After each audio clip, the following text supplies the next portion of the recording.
Hey guys, Slopeball here with another video, and today we're going to be going over the top 5 supports for patch 9.12. But before we jump into the top 5, I want to let you guys know that we just launched our website, GameLeap.com, to help you rank up faster than ever before. You should go ahead and check it out because you'll find hundreds of in-depth guides organized into courses made by me and some of the highest rated challenger players. It costs the same as a Twitch sub if you use the discount link down below as you get your membership. We feel so confident in our product that we're happy to give you a full refund if you don't like it. See you inside. So without further ado, we'll just jump right into it. A couple things to touch on is with this patch, Yuumi got nerfed a little bit, along with Nautilus Q damage going down a little bit, and buffs to Lulu E increased. As we jump into it, we'll go over our top 5. So coming in at number 5 is going to be Sona. The reason why Sona comes in at number 5 is because of the fact that she has really reliable stat sticks. If your games ever go past 20 minutes, for the most part, she's a real menace in team fights and has insane scaling.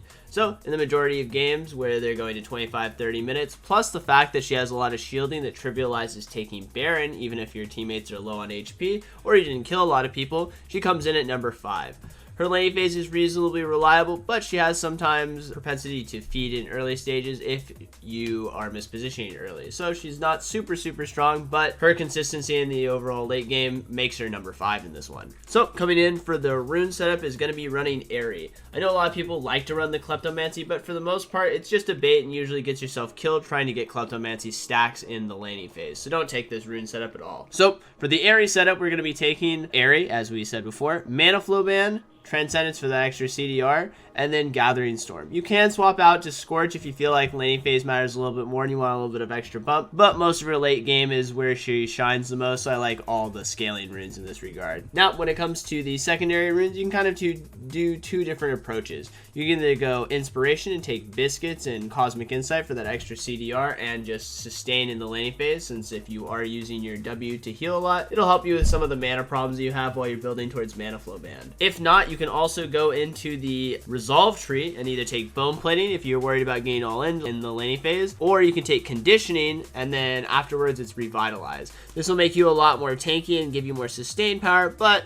it'll give you a little bit less laning power because you're not going to have the Biscuits for regeneration and the Cosmic Insight for the CDR. So when it comes into itemization is as follows. Always want to get your Athenes first. Now, in circumstances where I'm trading a lot, maybe I'm against another ranged champion like Lulu, like Lux, like Nami, etc. I actually like getting the Spell Thieves upgrade into Tyr, because Tyr the Goddess solves a lot of your mana problems. But this is more of a personal preference rather than a necessity for this champion. After that, I like to get Athene's Unholy Grail and then build into Ardent. Afterwards, I build back into the Archangel's upgrade version of the Tyr. One thing to note is you can or cannot go boots depending on your preference. For me personally, the E covers most of your movement speed, and 900 gold synced into boots is not really what I want to do on a champion that needs to get to her 2 core as fast as possible. If you feel like you need boots though, it's completely reasonable to get them early in this stage of the game. After Archangels, you're usually just choosing between Deathcap and Lichbane and building one of them before the other. Transcendence works really nice with all of this too, because you're going to overcap on CDR a lot, which will convert into AP really well. So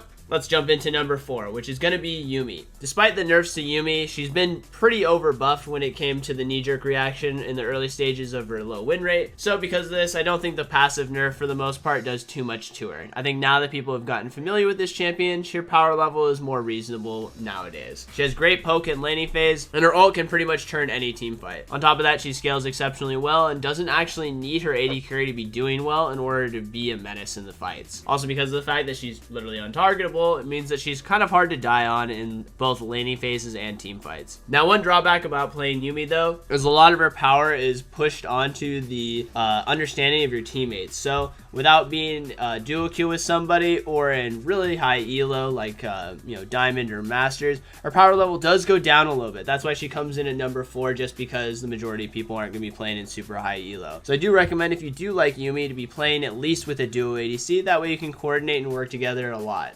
An easy example of this is just making sure that your AD carry walks forward so that you can shoot the magic missile Q at the players and get the extended range. So let's jump into the rune setups for this champion, which is going to be Summon Airy, Mana Flow Ban, and then Transcendence is fine if you don't like to build a lot of utility items and you want the extra 10% CDR, but you can also go Absolute Focus. After that, Scorch is usually the preferred one just because her lane bullying and poking in lane is the best. But if you're against a lane that maybe sustains most of your poke and you don't feel like it's going to win you the lane, Gathering Storm is completely fine. Now, a difference in this champion, and I know that Yuumi did receive some buffs to her HP, which kind of nerfs this rune setup, but I still think you should be taking Presence of Mind and Cut Down. Because of the fact that your champion doesn't build any health, Cut Down gives you a huge amount of extra damage on poke just because of the percent conversion rate on HP differentials. So when it comes to itemization, it's pretty straightforward. You're going to want to get a Dark Seal on this champion as soon as possible, and your Spell Thieves upgrade, because of the fact that you should be just snaking assists over and over again, and it should be quite hard for you to lose your stacks. After that, build Athenes. Because your Q does a lot of damage and your healing scales off of missing HP, Athenes kind of normalizes the amount of healing that you have going on in the laning phase and in team fights. After that, it's mostly personal preference. Now, Spell Thieves, the Athenes, and Transcendence will give you about 30% CDR right there, so you can do things like build an Ardent if you have a lot of auto attackers. You can get a Shirelles if you want kiting for your team. And then after that, I recommend investing into a death cap, just because of the fact that as you're getting later in the game, your W will be converting a lot of your adaptive stats over to buffing up your teammate and vice versa. So this is just a very good cost-efficient item after you hit your 40% CDR. Now, in situations where there's a lot of hard CC, I have been known to go Mikhail's second as an item. Maybe I'm against like a Sejuani or Twisted Fate, Morgana, Lux, etc., and I want to get cleansing my teammates out of that. That's completely fine too. But make sure that you're getting your Athenes first no matter what, and then you can kind of deviate after that with, you know, Mikhail's, Ardent, Shirelles, and then eventually a death cap depending on how far away you push it back. This is also another champion like Sona where you don't need boots on the champion, especially this champion, because you're not targetable unless you're on your teammate, and it's also why you don't take flash anyway. So because of these reasons, you don't really need boots on this champion at all. So jumping into number 3 is going to be Thresh. Now, the reason why Thresh comes in at number 3 is just because of the fact that kill pressure in lane is a really easy way to just snowball the game. Since the game is relatively early game focus at this moment, and junglers want to be ganking quite frequently, the Lantern plus the setup is really, really powerful. Plus, Thresh is just a good standalone champion that can score kills in his lane 2v2 without any assistance. Because of this, he comes in at number 3, just consistently strong. So, jumping into the runes, we're going to be taking Aftershock. After that, I've been a personal fan of Font of Life just to get that extra healing for when I'm slowing people down, flaying them, hooking them, etc., and letting my teammate heal. But you can make arguments for Demolish too if you do feel like you're getting a lot of procs off on that. After that, it's mostly just deciding on what your personal preference is on conditioning, second wind versus bone plating. If you're going to play aggressively in the early stage and it's against another all-in champion like Nautilus or Blitzcrank, etc., then bone plating is probably going to be what you want. If you're against another poke lane, maybe it's a Vel'Koz, Zyra, etc., second wind's going to do your best. If neither of these circumstances matter, then you can take the greedy rune with conditioning and have good scaling in the team fights. After that, if you do go coin as a starting item, I've been a big fan of Overgrowth just to supplement some of the HP, since most of the items you build on Thresh aren't HP items at all. So for secondary runes, I usually always take Inspiration as my secondary and just go Biscuits and Cosmic Insight. I like the extra CDR just for hook cooldown, plus the Biscuits solves a lot of your harass ability in the laning phase and allows you to sustain a lot better and play more aggressively. So going into the itemization is going to be as follows. For the most part, you're going to always start coin because Minion Dematerializer can't solve your relic quest anymore. After that, you want your mobility boots just to move around. And then after that, I've been usually getting a redemption as fast as possible, then going Knight's Vow or Zeke's depending on whether or not I need armor versus MR. If I need a lot of MR for AoE damage, then I like to get the Zeke's first. If not, then I like the Knight's Vow. And after you build all these items too, that should put you at 40% CDR, which will be great for your champion. So coming in at number 2 is going to be Nautilus. Despite the nerfs that really don't do too much in terms of his relative power, the reason why he's super strong is just because of his reliability. His root lasts a long time and you can flash auto to get it. His ultimate is targetable, plus on top of that, you can actually skill completely differently and not max hook, and instead max E, the Riptide, and then W afterwards, and you can frontline really well and dish out a lot of damage. The 20 damage off of Anchor, for the most part, is pretty negligible, as his kit is just super fluid and his numbers are very high across the board in terms of tankiness and damage output. Because of all these things, he comes in at number 2 as the strongest melee support in this tier list. For runes, we're going to be taking Aftershock, And then this one's another personal preference. I've been mostly liking Font of Life just to have the sustain up because I like to go Zeke's early, plus your Riptide's going off, and it allows you to play really good front to back. If you want to be a little bit greedier and do a little bit more damage and be a bit more individually tanky, Shield Bash is completely fine as a secondary too, but don't expect it to do a lot of damage. You're mostly investing in this just to get the extra MR and armor when you proc your W. After that, for the most part, I've been liking conditioning, but in strange circumstances where maybe the enemy bot lane does a lot of damage to me, I'm maybe against a Draven or a Lucian with an all-in champion like Galio, then I'm going to be taking bone plating. But for the most part, I like conditioning as it solves a lot of your armor and MR disparities on this champion since he doesn't get any mitigation. After that, we're going to be taking Overgrowth just for the extra HP, and then we're going to be jumping into the Inspiration tree. Now this changes a little bit just based on your laning dynamics.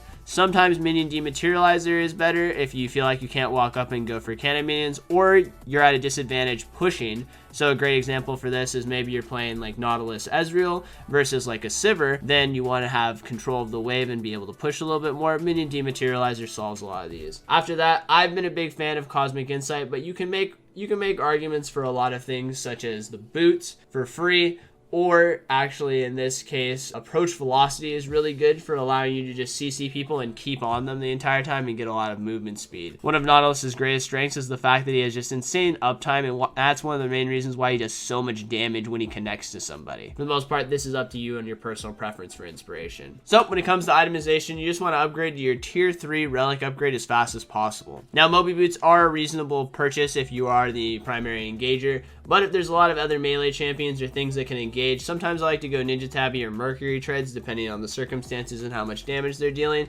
just to be as tanky as possible, since this champion, like I said before, doesn't have any good mitigation like Braum Wall or Alistar Ultimate. After that, I rush my Zeke's because I like the Glacial Shroud. It solves a lot of mana problems. Plus, on top of that, when you proc your ultimate, having the AoE slow goes really, really well with the champion hand in hand for uptime. This is also why I'm a big fan of Font of Life on this champion, since the AoE slow will be going on everybody and allowing your teammates to heal. After that, we're going to get Knight's Vow, and that puts you at about 30% CDR. And then really after that, you're going to be probably going Locket and your Gargoyle Stoneplate if you get into super late game. This will make you incredibly tanky and it'll cover all of your utility functionality. So jumping into number 1 is going to be Lux. And the reason why Lux is coming in at number 1 is just because of the fact that her versatility is really, really powerful. And the fact that she's non-committal unlike the other champions that I have listed, so she can actually kill people from afar. Her level of consistency is really powerful also because of the fact that she just has so much power in her shielding. So without further ado, we'll jump into the runes. Now there's 2 ways to do these runes, and I'll actually talk about the skill builds that go across with these. So number 1 is going to be the popular one that most people end up doing right now is Aftershock. We're going to be taking Aftershock, then Shield Bash, Bone Plating, Revitalize. Now one thing I don't agree with a lot of people taking is Domination secondary with Cheap Shot and the increased movement speed out of combat. I personally prefer to take the Biscuits and Cosmic Insight on Inspiration. This changes your shield break point to actually be a shield cooldown that's shorter than the duration of your shield. Plus I like the Biscuits because it solves a lot of your mana problems in the early stages. I'm a big fan of this setup. Now with this setup, for the most part, you're going to put 1 point in Q, and you're going to be maxing the shield and getting E between level 3 or 4. You're actually going to be trading a lot with your auto attacks and using your snare when people get too close so that you can win trades out that way. You don't use your E for the most part in this laning phase, and you're going to mostly be using your Q and your shield quite frequently. So when it comes to this setup, the itemization is going to be completely different than the other setup. So for this setup, we're going to be building our Athene's Unholy Grail as fast as possible, and then getting Ardent. After that, you can go into items like Death Cap just to get the extra AP for shielding and healing. But for the most part, it's really important to get the Athene's and Ardent since you're maxing shield and you're going utility function. Also, another thing, I don't really agree with the mobility boots that most people go, so instead, I actually replaced the mobility boots with Lucidity boots. That way I just hit my CDR spike instantaneously, and I don't feel bad about building Death Cap. So coming back to the setup for runes, is the Comet build that I've actually fallen in love with. This is an AP harass build in laning phase. So the runes for this setup will be as follows: Comet, Mana Flow Band, Transcendence, and then Scorch. The reason why you go this setup is actually just to deal a lot of damage and harass in the laning phase. Also, I like to run the Inspiration tree once again with Cosmic Insight and Biscuits. I like the Biscuits because it solves a lot of mana problem issues that this champion has in the early stages while you're ramping up to Mana Flow Band fully stacked. So the itemization for this champion is very different than the other one too, because we're going to be maxing our E and then our W and then our Q rather than our W first, and then Q, and then E. So because of this, and we're maxing our E first, we're going to be going an AP damage build. So what I like to do is get my hands on my Spellthief's upgrade, get Sorcerer's Shoes, and Oblivion Orb. This gives you the max amount of penetration, and it will allow you to start one-shotting people off the screen. I've tried the Luden's build, but it's actually a lot more expensive and actually deals way less damage. Now, after you build these items, you can finish the Morellos if you need healing debuff. Otherwise, you're going to go the Luden's just to cover all your CDR. After that, you're just going to go Death Cap, and then Void Staff, and then finish the Morellos afterwards. This is a full AP build where you're trying to one-shot people with lane harass. So this is going to play way differently than the utility functionality of the Aftershock setup. But you can choose between the two of them based on your lane matchups, what elo you're in, and what you're feeling for this. And this is why also Lux comes in at number 1, because of the fact of her versatility. She can change completely the dynamic of how and where she's playing her matchups just by switching up her runes and her itemization. I decided to partner up with GameLeap because they focus on producing the highest quality videos with some of the top level challengers in League of Legends, including myself. Their website, GameLeap.com, includes many in-depth videos and courses specifically designed to help you reach the highest desired rank a lot faster than you would on your own. Today we've got a special offer, so you can get your membership at 25% off. It costs about the same as a Twitch sub, but you can get so much more value in return. So get your membership to watch my new videos and much more. Click here to start. See you on the other side. Peace.